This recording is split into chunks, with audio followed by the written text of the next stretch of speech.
आपका प्रचार हो गया, अब सुन लो प्रचार। यही प्रॉब्लम है गोदी मीडिया की। माफ कीजिएगा, आपको मैं गोदी मीडिया बताती हूँ तुम क्यों हो। आप मुझे आपसे अभी तक आप ही से जान रहा था मैं, मगर आपको ये बता दूं, मैं दुरुस्त कर दूं। नहीं, आप कैसे मुझे दुरुस्त करेंगे? मैं तो आपसे नहीं सुनूंगी ना कि बीजेपी की गवर्नमेंट ने कितने अच्छे काम किए। मैं वो ये हो चाहे मैंने इन लोगों को सड़कों में, I am not going to listen to you कि बीजेपी गवर्नमेंट कितनी अच्छी है। मैं बीजेपी का यहाँ पे स्पोक्स पर्सन नहीं बैठा हूँ। ठीक है, मुझे आपसे नहीं। आज भी वो सारे नौजवान, आपको बता दूं, आज भी वो नौजवान अभी भी जो है जेलों में है, आज भी वो लड़ रहे हैं वहाँ। This is a problem.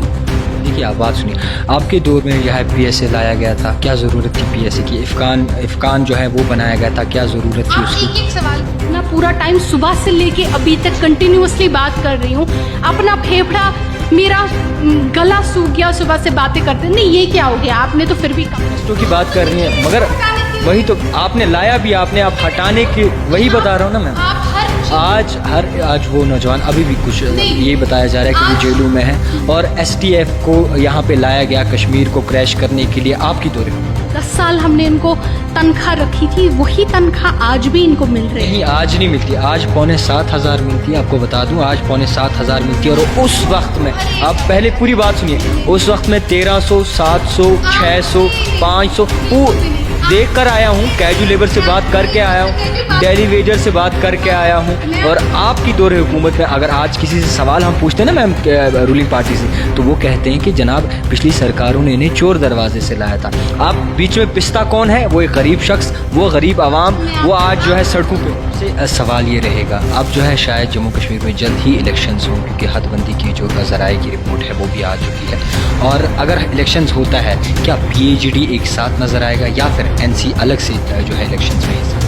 Daily wagers के मुंह रखें जनाब, वो मेरी आवाम, मेरे कैजुअल लेबर्स और डेली वेजर्स भाई जानते हैं कि मैं हमेशा कैजुअल लेबर्स और डेली वेजर्स की बात करता हूँ। जाके जम्मू में भी परसों बात करके हाल ही में। यहाँ पे आप यूर जर्नलिस्ट जो अपना प्रचार करने यहाँ पे आया है, ना कि सवाल पूछने। मतलब दिस बिकम्स वियर्ड। अगर आपको एक शो चलाना है अर्नब गोस्वामी की तरह चलाइए। 80 बता दूं कि कई तरह सरकारें आई जम्मू कश्मीर में, खासकर नेशनल कॉन्फ्रेंस की बात करें, कांग्रेस की बात करें, PDP की बात करें या फिर BJP की बात करें, कोई भी जो है डेली वेजर्स और कैजुअल लेबर्स को जो है नहीं देख रही। यानी नाज़रीन, आप देखते हो द टाइप राइटर और मैं हूँ आपका मेज़बान जावेद खान। नाज़रीन, आप बखूबी जानते हैं कि जम्मू कश्मीर में जिस तरीके से हदबंदी कमीशन का मामला सामने है, उसके बाद कई तरह ये भी कहा गया कि अब शायद जल्द ही जो है जम्मू कश्मीर में इलेक्शंस होने जा रहे हैं। जिस तरीके से असेंबली इलेक्शंस बाहर हुए, कई तरह अपनी पार्टी की बात करें या फिर BJP की बात करें, वो निखर के सामने आई। और उन सभी पार्टियों का ये कहना है कि अब जल्द जो है हम जम्मू कश्मीर में भी जो है इतिहास रचेंगे, यानी कि इलेक्शंस में हिस्सा लेंगे और बड़ी अक्सरियत से जीतेंगे। इसी सब के हवाले से इस वक्त हमारे साथ बातचीत करने के लिए मौजूद हैं नेशनल कॉन्फ्रेंस की स्पोक्स पर्सन इफ्रा जान। मैम, आपका खैर मकदम है द टाइप। शुक्रिया आप मुझे बुलाने के लिए। असेंबली इलेक्शंस हुए, आम आदमी पार्टी जिस पे जो है कड़ी नज़र थी और अनएक्सपेक्टेड रिजल्ट्स आए, कांग्रेस जो है वो कहीं ना कहीं धुंधली निखरती हुई नज़र आई। तो इसी सब पे अब शायद जल्द ही जम्मू कश्मीर में भी जो है इलेक्शंस होने जा रहे हैं। तो क्या लगता है, आम आदमी पार्टी या फिर BJP फिर से जो है जम्मू कश्मीर में हुकूमत कर पाएगी? देखिए, पहले तो जहाँ तक आप कह रहे हैं BJP का अच्छा परफॉर्मेंस था उत्तर प्रदेश में स्पेशली, ये बात सही है। लेकिन आप जब एक बार ये समझेंगे कि BJP की उत्तर प्रदेश में परफॉर्मेंस इतनी अच्छी कैसे आई, तब आप समझेंगे कि वो क्यों यहाँ पे जम्मू एंड कश्मीर में नहीं आ सकते हैं। मैं आपको समझाती हूँ एक सेकंड के लिए। उत्तर प्रदेश में 40% वोट, 40% वोट BJP के साथ था, 60% वोट BJP के अगेंस्ट था। ठीक, यहाँ क्या हुआ? तो आप कहेंगे जब 40% BJP के साथ था, 60 उनके अगेंस्ट था, तो फिर तो 60% वाले जीत गए होने चाहिए। बट ऐसा हुआ नहीं। इस वजह से नहीं हुआ क्योंकि जो ये 60% एंटी BJP वोट था, ये टूट गया। इस 60% ने 20% ने एक पार्टी को सपोर्ट किया, 20% ने एक पार्टी को, 20% ने एक पार्टी को।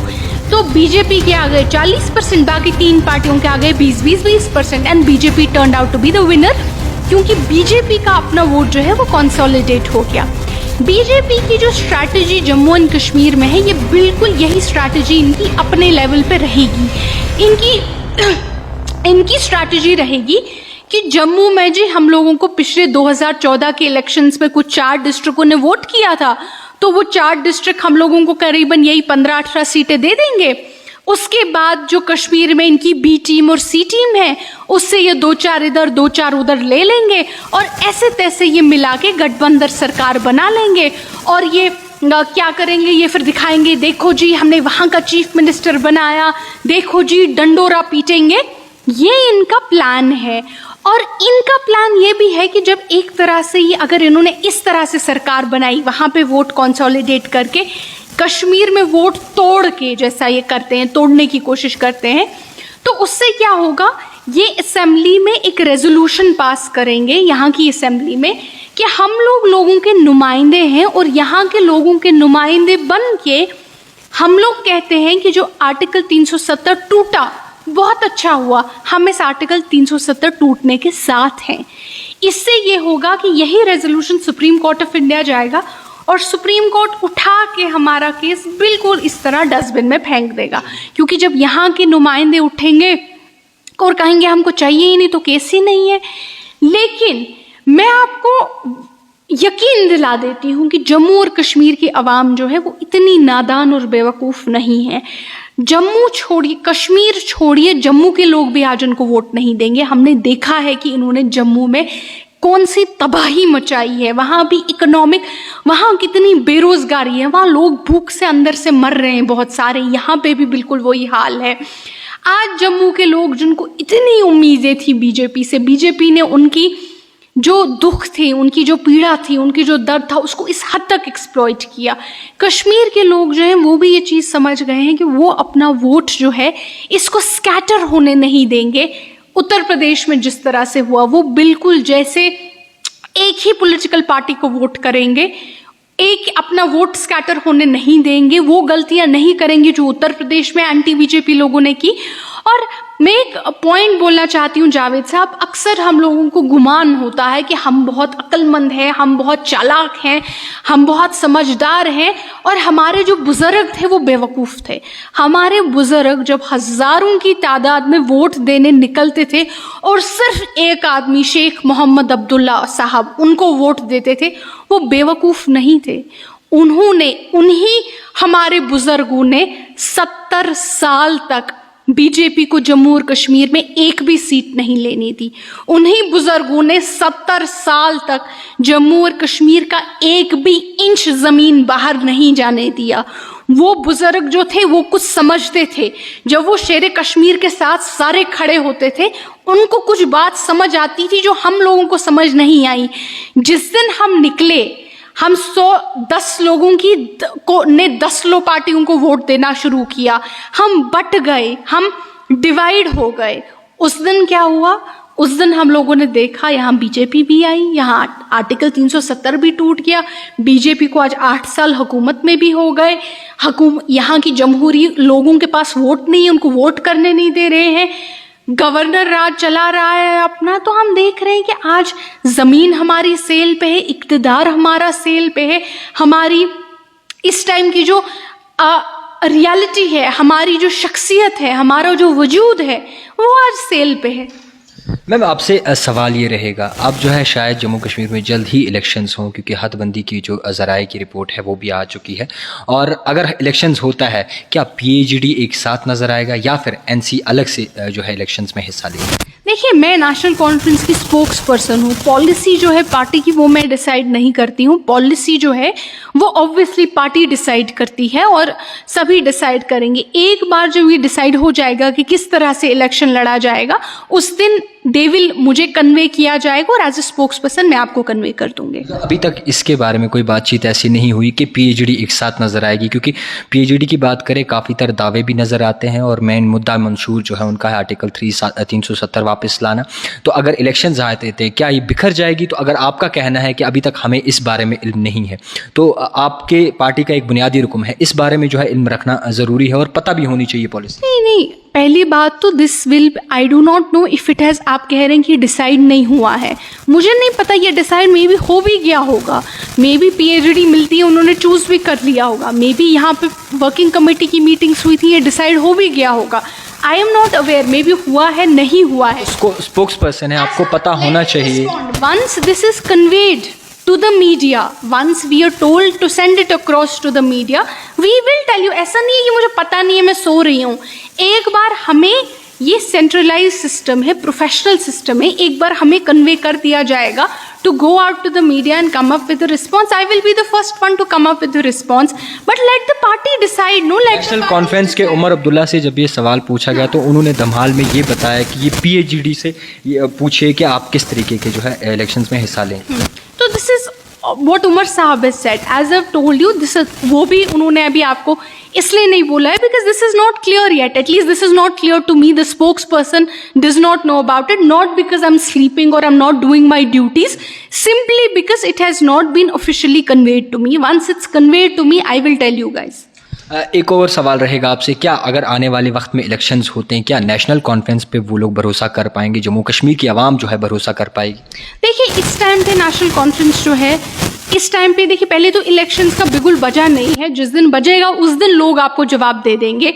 जवाब ये सवाल मैं कहूँगी नहीं नहीं नहीं नहीं लोग हम पे भरोसा करेंगे, आप कहेंगे नहीं नहीं लोग आप पे शायद नहीं भरोसा करेंगे, इसीलिए डेटा ज़रूरी है। अगर आप डीडीसी के इलेक्शंस का रिजल्ट देखेंगे, डीडीसी इलेक्शन रिजल्ट, उसमें क्या हुआ, उसमें साफ साफ लोगों ने यहाँ की पॉलिटिकल पार्टीज़ को साफ साफ तौर पे मेजॉरिटी दे दी, तो यहाँ की आवाम ने साफ साफ बताया कि वो भरोसा करते हैं। इस टाइम पे अगर आप इलेक्शंस देखेंगे, इस टाइम पे elections are between National Conference versus the BJP, that is the thing here, National Conference versus the BJP.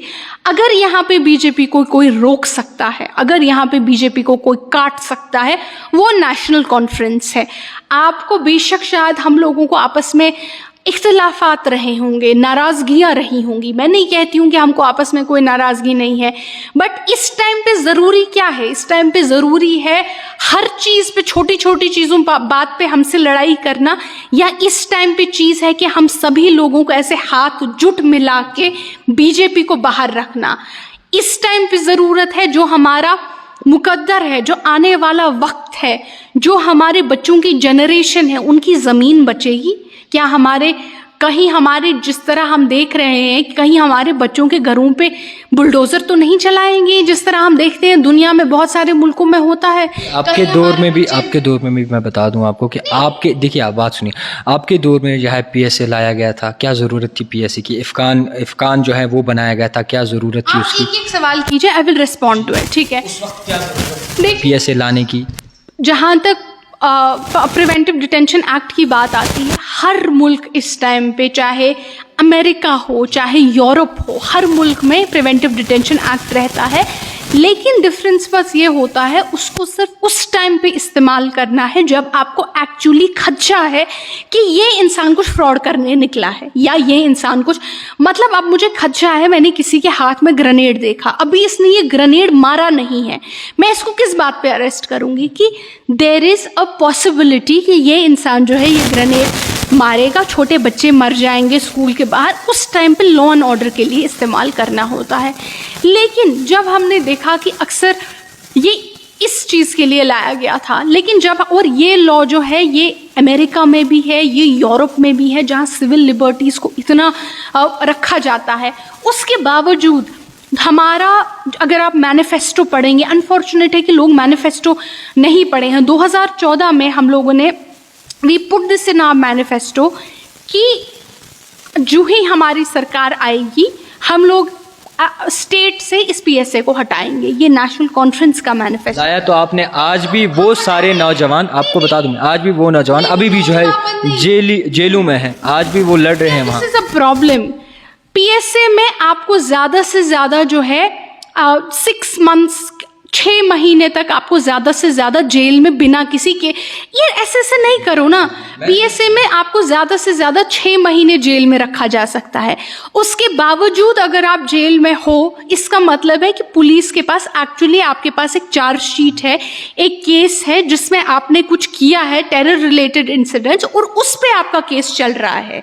तो ज़्यादा से ज़्यादा PSA के अंडर आप 6 महीने जेल में रह सकते हो। आप केस पढ़िए। जहाँ तक बात आती है, जैसे आपने बार बार कहा, हम लोगों ने 2014 में हमने अपने मैनिफेस्टो में लिखा था कि we are ready to remove this act और हमारी हुकूमत अगर आएगी इन मेजॉरिटी, क्योंकि अगर किसी और पार्टी के साथ आएगी we don't know what they will do, but in majority we will remove public safety act. ये हमने पब्लिकली कहा है, अपने मैनिफेस्टो में कहा है। ये तो दौरे इक़्तिदार में अगर आप आएंगे, ये तो आप लोगों को एक लालच दे रहे हैं। आप ये लालच नहीं है, लोगों की सिविल लिबर्टीज को प्रोटेक्ट करना लालच नहीं है। हम लोगों को रिप्रेजेंट करेंगे, इसमें कोई लालच देने की बात नहीं है। ये लॉ जो है इसमें प्रॉब्लम्स आ गई हैं, ये ज़्यादा यूज़ किया जा रहा है, इस लॉ को ख़त्म करने की ज़रूरत है। जब उस टाइम पे लॉ लाया गया था तब किसी को नहीं पता था ना आगे इसमें क्या होगा, कौन क्या करेगा, कौन किस तरीके से इसमें करेगा। यहाँ पे इंडिया में इतने लिबरल कॉन्स्टिट्यूशन मेकर्स थे, बाबा साहेब अम्बेडकर वगैरह, उन्होंने भी प्रिवेंटिव डिटेंशन एक्ट लाया, उनको भी नहीं पता था आगे क्या होगा। तो इस टाइम पे there is only one political party in Jammu and Kashmir and in India that is saying कि इस लॉ को जाना है, हमारे मैनिफेस्टो में ये वादा है, and that is national conference. मैं आपको अपना मैनिफेस्टो दिखाती हूँ। मैनिफेस्टो की बात कर रही हैं, मगर वही तो आपने लाया भी, आपने आप हटाने की, वही बता रहा हूँ ना मैम। आज वो नौजवान अभी भी कुछ यही बताया जा रहा है कि वो जेलों में है, और STF को यहाँ पे लाया गया कश्मीर को क्रैश करने के लिए। आपकी दौरे हुकूमत, देखिए आज के जो नौजवान है, अगर आप देखेंगे बीजेपी गवर्नमेंट आज PSA के अंडर लोगों को अरेस्ट नहीं कर रही है। आज बीजेपी की गवर्नमेंट प्राइमरीली UAPA के तहत अरेस्ट कर रही है, क्योंकि PSA में मैक्सिमम आप 6 मंथ्स जेल में रख सकते हैं, 6 महीने आप ज़्यादा से ज़्यादा उस इंसान को जेल में रख सकते हैं अगर उस पर कोई केस ना हो तो। अगर उस पर कोई केस है तो फिर ऑब्वियसली वो रहेगा। 6 महीने जेल में रहना वो कोई कम अरसा है। Can not really have a conversation with you taking the mic. No, आपके सवाल का जवाब दे कह रहे हैं ना आज क्या हो रहा है, आज नौजवान अरेस्ट हो रहे हैं UAPA के अंडर। UAPA में ये डिफरेंस है कि आपको तब तक बेल नहीं मिलती है जब तक कि आपकी पूरे केस की सुनवाई ना हो जाए। और UAPA का मतलब है कि इट माइट टेक, यहाँ पे जम्मू और कश्मीर में या पूरे इंडिया में केस की सुनवाई होने में मुझे लगता है 10 साल भी लग जाते हैं, 15 साल भी लग जाते हैं। So the idea is to keep people in jail for 15 years, for 10 years, for 15 years। आज हज़ारों लोग, क्या मुझे लगता है, मैंने आज इंडियन एक्सप्रेस की रिपोर्ट पढ़ी थी, करीबन 4000 लोगों को बीजेपी की गवर्नमेंट ने UAPA के अरेस्ट कर दिया है। माफ़ कीजिएगा जावेद साहब, मैं किसी अखबार पे ये चीज़ नहीं देखती कि क्यों बीजेपी गवर्नमेंट एन मास अरेस्ट कर रही है UAPA के अंडर। कोई स्लोगन देता है, मतलब नारा लगाता है, नारों पे UAPA लग रहा है। ये नहीं है कि लॉ एंड ऑर्डर को बचाने के लिए किया जा रहा है। और उसके बावजूद बीजेपी की गवर्नमेंट कहती है हम जी इस UAPA को स्ट्रेंथन करेंगे, ना कि वीक करेंगे। हम तो फिर भी PSA को हटाने की, हमने तो वादा किया हम PSA हटाएंगे जिस दिन हम सरकार में आएंगे। 2014 में we could not come to power but we had promised that if we came to power हम इसको हटाएंगे। बीजेपी की गवर्नमेंट तो एन मास UAPA के अंडर अरेस्ट कर रही है। आप देखिए, चूंकि अखबार दिखा नहीं रहे हैं, अखबार वाले खुद PSA के अंडर और UAPA के अंडर बंदे। UAPA 4 कितने लगे फहद शाह पे UAPA? 3 UAPA फहद शाह पे लगे। क्यों लगे फहद शाह पे 3 UAPA? Because the government wanted to keep him in jail as long as he could, as long as they could. आज तो अखबार वाले क्या दिखाएंगे, अखबार वाले खुद UAPA से डरे हुए हैं, UAPA के तहत जेलों में है। मैं पूछती हूँ कि ये जो इतने हजारों लोग UAPA में बंद हो रहे हैं, हमारे अखबार क्यों नहीं दिखा रहे हैं? हमारे अखबार क्यों नहीं इस चीज को रिपोर्ट कर रहे हैं? कोई शर्ट लगाता है, एक लड़के पे तो शर्ट लगाने पे UAPA लग गया था क्योंकि उस पे शायद फ्री कश्मीर और समथिंग लिखा था। शर्ट लगाने पे UAPA। कुछ लड़कों ने क्रिकेट मैच कर लिया था, उस पे UAPA। अब 10-10 साल, 15-15 साल लोगों को UAPA में बंद करेंगे और आप कहेंगे कि ये यहाँ पे जी, और हजारों लड़कों को, और आप कहेंगे जी यही लोग बीजेपी को सपोर्ट करेंगे? यही कौम जाके बीजेपी को या उनकी प्रॉक्सी पार्टियों को, या ये बीजेपी इंडिपेंडेंट कैंडिडेट खड़े करने की तैयारी और साजिश में लगी हुई है, 10-20 इंडिपेंडेंट कैंडिडेट हर कॉन्स्टिट्यूंसी में ताकि वोट बटे। ना तो कश्मीर की कौम इतनी बेगैरत है और ना तो कश्मीर की कौम इतनी नादान है। मैम सवाल एक रहेगा, कैजुअल लेबर्स, डेली वेजेस हमेशा सड़कों पे होते हैं। अपने हक इंसाफ की बात करें, चाहे जम्मू की बात करें, चाहे कश्मीर की बात करें, और कड़ी जो है प्रदर्शन करते हुए नज़र आते हैं। अब से सवाल ये रहेगा कि आपकी दौरे हुकूमत में जब ये कैजुअल लेबर्स और डेली वेजेस को जगह मिली थी, तो उस वक्त जो है इन कैजुअल लेबर्स का और डेली वेजेस का क्यों नहीं सोचा गया? पहली बात, अगर आप देखेंगे जो कैजुअल लेबर्स का और डेली वेजेस का जो कॉन्ट्रैक्ट होता है, उसमें करीबन 7 years का इनको चाहिए होता है टाइम पीरियड, जिससे पहले ये परमानेंट हो जाते हैं। ठीक है, ये सभी कॉन्ट्रैक्चुअल और ये सभी डेली वेजर जो है, ये नेशनल कॉन्फ्रेंस ने इनको इसमें लाया था। नेशनल कॉन्फ्रेंस ने इनको नौकरियां दी थी। ये दिस इज समथिंग अंडरस्टूड। इन सभी को नेशनल कॉन्फ्रेंस ने लाया था। और बीजेपी आज हम पे इल्ज़ाम भी लगाती है कि आप लोगों ने जो सिर्फ तो इनमें सिर्फ कशर तो करूँ, सिर्फ कशर नहीं खर। चलिए आप वो छोड़िए, आप बीजेपी को जो बोलना है वो बोलेंगे, लेकिन वी वांट कि 7 साल जो है, 7 साल इनको काम करना है, उसके बाद ये परमानेंट हो जाते हैं। 7 साल के बाद हमारी गवर्नमेंट रही ही नहीं। We stayed in government for around 5 more years, 5 साल के बाद रहे 2014 में। उसके बाद क्योंकि 2007 में हम आए, 2007 में 8 में हम आए, हम लोगों ने उसके बाद इनको लगाया। 5 साल बाद हमारी हुकूमत रही नहीं, तो इनको परमानेंट करने की जिम्मेदारी जो थी उस सरकार की थी, जो उस टाइम पे रहती जब इनके 7 साल कंप्लीट हो गए होते। उसके बावजूद जो ये कैजुअल लेबर्स और डेली वेजर्स हैं, आपने हमारे दौरे हुकूमत में सड़कों पे नहीं होते थे, इनकी जो तनख्वाहें होती थी, जो उस टाइम पे हमने इनको तनख्वाह रखी थी, आज से पहले 10 साल, क्योंकि हम आज से पहले 10 साल हुकूमत में थे, जो आज से पहले 10 साल हमने इनको तनख्वाह रखी थी, वही तनख्वाह आज भी इनको मिल रही है। नहीं, आज नहीं मिलती। आज 7,500 मिलती है, आपको बता दूं, आज 7,500 मिलती है। और उस वक्त में, आप पहले पूरी बात सुनिए, उस वक्त में 1300, 700, 600, 500 देख कर आया हूँ, कैजुअल लेबर से बात करके आया हूँ, डेली वेजर से बात करके आया हूँ। और आपकी दौरे हुकूमत में अगर आज किसी से सवाल हम पूछते हैं ना मैम, रूलिंग पार्टी से, तो वो कहते हैं कि जनाब पिछली सरकारों ने इन्हें चोर दरवाजे से लाया था। अब बीच में पिस्ता कौन है? वो एक गरीब शख्स, वो गरीब आवाम, वो आज जो है सड़कों पे होती है। पहली बात तो इनको हम ही ने लाया था, इनको हम ही ने मतलब जॉब्स दी थी, और बीजेपी यही कहती है कि हम इनको हटाएंगे क्योंकि इनको नेशनल। बीजेपी ने फिर भी 7,500 तनख्वाह देते हैं उनको महीने से। एक सेकेंड यार, I have heard your question, मैंने आपका सवाल सुना।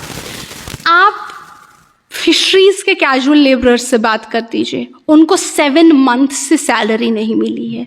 आप सेरिकल्चर के डेली वेजेस से बात कीजिए, उनको 12 महीने से सैलरी नहीं मिली। यार ऐसे से भी बात की है। अब मैं बता दूं ना आपको, मैं दुरुस्त करवा दूं, मैंने फॉरेस्ट डिपार्टमेंट वालों से बात की है, ICDS हर एक से बात की है, मगर कहीं ना कहीं आपके दौरे हुकूमत में इनको फिर भी तनख्वाहें नहीं मिलती थी। आज फिर भी जो है 7,000 तो लेते हैं। Talk to you, I can not really talk to you with you. आप बीच में बोलते हो, मुझे ये बहुत बदतमीजी लगती है। मैं तो सवाल पूछ रहा हूँ लोगों, सवाल पूछते ही जाते हो यार। Let me respond properly, you can then answer question. इससे पहले भी तो 2 जर्नलिस्ट आए थे, उन्होंने भी तो इतने अच्छे से सवाल किए। पहली बात, मुझे आपके मुंह से नहीं सुनना है कि इन कैजुअल लेबरर्स को पिछले 12 महीने से तनख्वाह नहीं मिली है। ये कैजुअल लेबरर्स को मैंने भी और यहाँ की आवाम ने भी 4 बार घंटा घर में देखा है, सड़कों पे बैठे हुए, बच्चों के बैग लेके सड़कों पे बैठे हुए होते हैं, कहते हैं हमको 12 महीने से सैलरी नहीं मिल रही है। ठीक है ना? तो आप जो ये बीजेपी की तारीफें कर रहे हैं, मैं बीजेपी की तारीफ नहीं कर रहा मैम, आप गलत एंगल से ले रहे हैं। मैं आपको ये बता रहा हूँ कि जनाब आपकी दौरे हुकूमत में इनको 1300 या 700 मिलते थे। खैर आप ये अपनी हक की जंग लड़ रहे हैं और PDD एम्प्लॉयज को जो है खैर परमानेंट रेगुलाइज किया है। लाइक दिस, यू नो, अगर आपको बोलना है कि बीजेपी ने इनके लिए, यहाँ के लोगों के लिए क्या क्या किया, तो आप बैठ के बोल दो बीजेपी ने ये। मैंने कौन सा कहा? मैंने ये कहा आपसे, मैं आपसे ये कहना चाहता हूँ, आपसे अभी तक आप ही से जान रहा था मैं, मगर आपको ये बता दूं, मैं दुरुस्त कर दूं। आप कैसे मुझे दुरुस्त करेंगे? मैं तो आपसे नहीं सुनूंगी ना कि बीजेपी की गवर्नमेंट ने कितने अच्छे काम किए। मैं वो ये हो चाहे मैंने इन लोगों को सड़कों पे देखा है, आप मेरी बात का यकीन भी मत कीजिए। मैंने इन लोगों को सड़कों में, I am not going to listen to you कि बीजेपी गवर्नमेंट कितनी अच्छी है। मैं बीजेपी का यहाँ पे स्पोक्स पर्सन नहीं बैठा हूँ। ठीक है, मुझे आपसे नहीं सुनना है कि बीजेपी ने क्या किया, कितना अच्छा काम किया है। जाके मेरी तरफ से ये माइक डेली वेजर्स के मुंह पे। रखें जनाब, वो मेरी आवाम, मेरे कैजुअल लेबर्स और डेली वेजर्स भाई जानते हैं कि मैं हमेशा कैजुअल लेबर्स और डेली वेजर्स की बात करता हूँ। जाके जम्मू में भी परसों बात करके आया, हाल ही में। यहाँ पे आप प्योर जर्नलिस्ट जो अपना प्रचार करने यहाँ पे आया है, ना कि सवाल पूछने। मतलब दिस बिकम्स वियर्ड। अगर आपको एक शो चलाना है, अर्नब गोस्वामी इधर चलाइए, 80% खुद ही बोलिए। नहीं, जहाँ तक कैजुअल लेबरर्स की बात आती है, they are in touch with us. In fact उन्होंने अपना एक डेलीगेशन हमको भेजा था जो पार्लियामेंट में हसनैन मसूदी साहब से मिलने गया था। हसनैन मसूदी साहब ने उनकी आवाज़ पार्लियामेंट में उठाई, क्योंकि वो हमसे मिलते हैं, वो हमें अपने पूरे अपने बयान देते हैं। जहाँ तक बात आती है उनके सड़कों पे बैठने की, उनके बच्चों के लेने की, क्यों आज 12 महीने से फिशरीज वालों को सैलरी नहीं मिल रही है? आज सेरिकल्चर वालों को पिछले शायद 18 महीने से सैलरी नहीं मिली। सीडीएस डिपार्टमेंट, सीडीएस वालों को नहीं मिली है। नीचे आप देखिए हमारे जो रहते हैं डेली वेजर्स, वो आप कह रहे हैं हम खाएं क्या? उनके बच्चे स्कूलों से बाहर हैं, 15-15 महीने से सैलरी नहीं मिली है। मिनिमम वेजेस एक्ट, ये तो अमित शाह जी ने कहा था हम लाएंगे, ये 370 हटेगा, हम मिनिमम वेजेस एक्ट लाएंगे। 2 साल हो गए सर, कहाँ है वो मिनिमम वेजेस एक्ट? उन्होंने प्रॉमिस किया था ना कि we will get minimum wages act. So आपने 18 महीने से इन गरीबों को सैलरी नहीं दी। तो निकलिए ना मैम निकलिए आप। अगर कैजुअल लेबर्स और डेली वेजर्स को हक नहीं, अगर हक नहीं मिल रहा तो ऑफिस में बैठ के तो कुछ नहीं होने वाला ना। आप निकलिए, कैजुअल लेबर्स के साथ चलिए, शाना बशाना चढ़िए और उनकी आवाज़ बुलंद कीजिए। अगर उस वक्त में चलो लग गए थे, आज 30 साल 35 साल 25 साल से जो है एक कैजुअल लेबर और डेली वेजर अपनी इंसाफ के हक इंसाफ की बात कर रहा है। अभी भी जो है उसके घर वाले जो है इस बात का इंतज़ार करें कि शायद हमारा अबू जान वो रेगुलाइज हो जाएगा और हम अपनी अच्छी ज़िंदगी जिएंगे। तो अगर आप ऑपोजिशन में रह के तो बयानबाजी करते हैं तो जनाब कैजुअल लेबर्स के लिए भी हक बनता है, डेली वेजर्स के लिए भी हक बनता है। आज आपको याद आया कैजुअल लेबर्स और डेली वेजर्स। आपका प्रचार हो गया, अब सुन लो प्रचार। यही प्रॉब्लम है गोदी मीडिया की। माफ कीजिएगा, आपको मैं गोदी मीडिया बताती हूँ तुम क्यों हो। आप मुझे गिना रहे थे यहाँ पे कि बीजेपी गवर्नमेंट ने क्या क्या किया इनके लिए। एक सेकेंड, आप मुझे गिना रहे थे कि बीजेपी गवर्नमेंट ने क्या क्या किया इनके लिए, लेकिन जब सवाल करने की बारी आती है, ये गोदी मीडिया को भी प्रॉब्लम है। सवाल वो लोग जाके राहुल गांधी से करते हैं, सवाल वो लोग जाते उमर खालिद से करते हैं, सवाल आप लोग आके नेशनल कॉन्फ्रेंस। मैं सवाल इसलिए नहीं कर रहा, आप मेरी एक बात सुनिए। मैं सवाल ये कर रहा हूँ कि जनाब कैजुअल लेबर्स की आवाज़ उठाइए, कैजुअल लेबर्स की आवाज़ उठाइए, उनके साथ चलिए। कैसे इंटरव्यू होगा? मैं नॉर्मली पूछ, पार्लियामेंट ऑफ इंडिया में उनकी आवाज किसने उठाई? बीजेपी के, आप जैसे बीजेपी के चमचों ने उठाई या हसनैन मसूदी जो नेशनल कॉन्फ्रेंस के एमपी है उसने उठाई? आपने ये भी नहीं देखा कि डॉक्टर जितेंद्र सिंह ने भी उठाई आवाज? अच्छा, बीजेपी ने भी किया, थैंक यू, आपने बोल दिया कि बीजेपी ने किया। फिर आप कहते हैं ना बीजेपी की स्पोक्स पर्सन नहीं है। आपको सवाल यहाँ पे उठता है, आप बीजेपी के स्पोक्स पर्सन की तरह बात कर रहे हैं, तो ये डिबेट कैसे होगी? ये जानते हैं, मेरी आवाम जानती है कि मैं किस तरीके। आवाम को भी आप खुद बता रहे हैं जितेंद्र सिंह ने किया, बीजेपी का। ये तो बता रहा हूँ, कहीं तो आवाज उठी उनकी। This is something that the BJP spokesperson should say. You are saying कि नेशनल कॉन्फ्रेंस ऑपोजिशन क्या कर रही है, ऑपोजिशन क्या कर रही है, ऑपोजिशन क्या कर रही है। मैंने कहा भाई बीजेपी की सरकार है, बीजेपी क्या कर रही है? आप कह रही नहीं, जितेंद्र सिंह ने बात की। भाई जितेंद्र सिंह से बोलो, आप सरकार में हो, पिछले 8 साल से सरकार में हो, कुछ करो। ये कहना कि नेशनल कॉन्फ्रेंस, भाई हम आपसे भी बात करते हैं, मैंने कंटिन्यूअसली उनके साथ बात की है। हम लोग लेबर करने से क्या होता है, निकलिए ना बाहर। रहे हो, हम लोग लेबर डिपार्टमेंट्स जाते हैं, हम उनके साथ खड़े होते हैं, हम पार्लियामेंट में उनसे बात करते हैं। नहीं, ऑपोजिशन ने फिर भी कम किया। नहीं, आप लोग ने फिर भी ये किया। आप लोगों ने शाम को बिरयानी खाई, ऑपोजिशन ने, ऑपोजिशन वालों ने शाम को, आप लोग डल के किनारे घूम रहे थे। भाई ऑपोजिशन को आप, we are not in power, you know, we been. आज मैं आपसे बात कर रही हूँ, अपना पूरा टाइम सुबह से लेके अभी तक कंटिन्यूअसली बात कर रही हूँ, अपना फेफड़ा, मेरा गला सूख गया सुबह से बातें करते। नहीं, ये क्या हो गया? आपने तो फिर भी कम किया। लेकिन बीजेपी की सरकार ने बात की। भाई बीजेपी की सरकार को, कि एमपी को बोलो, जितेंद्र सिंह को बोलो कि आपकी सरकार 8 साल से है, 8 साल के बाद भी क्या सवाल एनसी से होगा? 8 साल के बाद भी क्या सवाल उमर अब्दुल्ला आप मेरे यही बता रहा हूँ मैं आपको, जब भी मैं रूलिंग पार्टी से सवाल पूछता हूँ ना मैम, तो यही बताया जाता है कि चोर दरवाजे, इसीलिए आपसे समझने की कोशिश की कि कौन सा चोर दरवाजा था, और इसीलिए आप जो है इतने जी बेसिकली बीजेपी की गवर्नमेंट जो है बार बार बोल रहे हैं चोर दरवाजे से। पहले तो जितेंद्र सिंह ने डेली वेजेस का नाम पार्लियामेंट में नहीं लिया था कहीं पे भी। जो आपकी ये इन्फॉर्मेशन है, जो आप बीजेपी को सपोर्ट करेंगे, जितेंद्र सिंह ने बोला ही डिड नॉट, उसने एक भी बार डेली वेजेस की नहीं की है। इनफैक्ट बीजेपी की गवर्नमेंट जो है वो तो कहती है कि हम इनको परमानेंट करना तो दूर की बात, हम इनको रिकॉग्नाइज ही नहीं करते हैं, ये हमारे है ही नहीं। ऑब्वियसली बीजेपी की गवर्नमेंट जो है वो यहाँ सभी लोगों को नौकरियों से उजाड़ना चाहती है। वो चाहती है कि वो फिर से गवर्नमेंट में आए और इन सभी लोगों को नौकरियों से बाहर निकाले।